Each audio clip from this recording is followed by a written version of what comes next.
لوگوں کو دیکھا کہ بیمار ہوتے ہیں، کبھی ہسپتال کا چکر، کبھی ڈاکٹر کے پیچھے. تو نبی علیہ الصلوۃ والسلام نے ایک حدیث پاک میں فرمایا، اس حدیث کو مسند احمد نے روایت کیا اور طبرانی نے روایت کیا کہ جو شخص فجر کے بعد 3 مرتبہ یہ دعا پڑھ لے، اللہ 4 مرضوں سے اس کو نجات عطا فرما لیتے ہیں. امید ہے کہ مستورات توجہ سے یہ بات سنیں گی اور اس کی اہمیت کو ذرا سمجھیں گی کہ جو شخص فجر کے بعد 3 مرتبہ یہ آیت پڑھ لے تو اللہ تعالیٰ اس کو 4 بڑے بڑے مرضوں سے بچائیں گے. نمبر 1، پاگل پن. اگر کوئی آدمی مینٹلی ان بیلنسڈ ہو، ریٹارڈڈ ہو،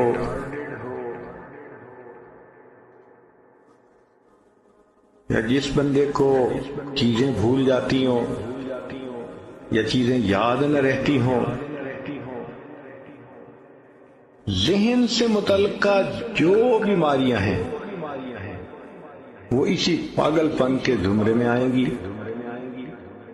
یا کسی کو مرگی کی بیماری ہوتی ہے، وہ بھی اسی زمرے میں آئے گی.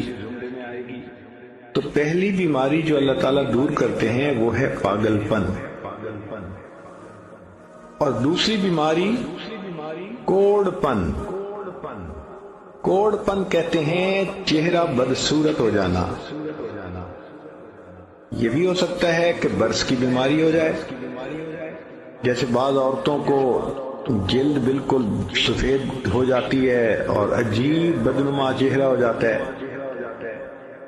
یا کئی مرتبہ جسم پہ تل اتنے نکل آتے ہیں، دانے اتنے نکل آتے ہیں کہ چہرہ بدنما ہو جاتا ہے،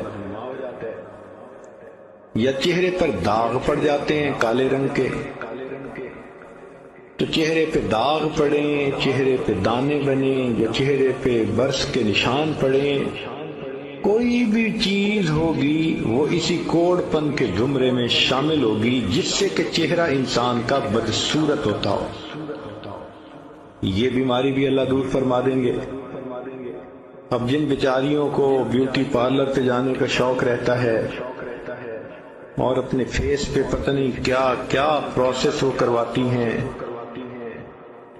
تو ان کو تو چاہیے کہ وہ اس آیت کو یا اس فکرے کو بار بار پڑھیں تاکہ اللہ تعالیٰ ان کے چہروں کی خوبصورتی دیر تک سلامت رکھیں.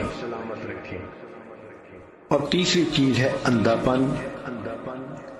اندھے پن سے مراد یہ کہ آنکھوں کی بینائی ہی چلی گئی، یا آنکھوں میں موتیا بند آ گیا، یا آنکھوں پہ اینک لگانی پڑ گئی. یہ سب ایک ہی بیماری کی تفصیلات ہیں. تو جن کی نظر کمزور وہ بھی پڑھ سکتی ہیں، یا جن کو لینز لگانے پڑتے ہیں، کنٹیکٹ لینز صحیح یا کوئی اور، اس مصیبت سے بھی جان چھوٹ گئی. اور جن کی بینائی چلی گئی اللہ ان کے لیے بھی آسانیاں فرما دیتے ہیں. تو پاگل پن کی بیماری ختم، کوڑ پن کی بیماری ختم، اندھے پن کی بیماری ختم، اور چوتھا فرمایا فالج کی بیماری ختم. فالج ایک تو ہوتا ہے کہ انسان کا ہاتھ یا پاؤں کام ہی نہ کریں، اور ایک یہ بھی ہوتا ہے کہ اتنی ویکنیس کہ عورت کہتی ہے مجھ سے تو کھڑا ہی نہیں ہوا جاتا، میرے پاؤں سن ہو جاتے ہیں، میرے ہاتھ سن ہو جاتے ہیں. یہ ساری چیزیں کمزوری اور فالج کی ابتدائی سٹیجز ہیں. تو یہ سب چیزیں ٹھیک ہو جاتی ہیں. اب بتائیں کہ اتنی بڑی بڑی بیماریوں سے جس بندے کو بچنے کی خوشخبری مل رہی ہو تو وہ تو پھر اس عمل کو کیے بغیر رہ ہی نہیں سکتا. اور یہ عمل دیکھو چھوٹا کتنا ہے. وہ جو فکرہ فرمایا حدیث میں وہ ہے سبحان اللہ العظیم وبحمدہ ولا حول ولا قوة الا باللہ. اتنا سا فکرہ پڑھنے پر اللہ چہرہ بھی پر نور بنا دیتے ہیں، میموری بھی تیز کر دیتے ہیں، اللہ تعالیٰ بینائی بھی تیز کر دیتے ہیں، اور اللہ تعالیٰ جسم میں طاقت بھی بھر۔ اللہ تعالیٰ کہنے اور سننے سے زیادہ عمل کی توفیق عطا فرمائے، آمین۔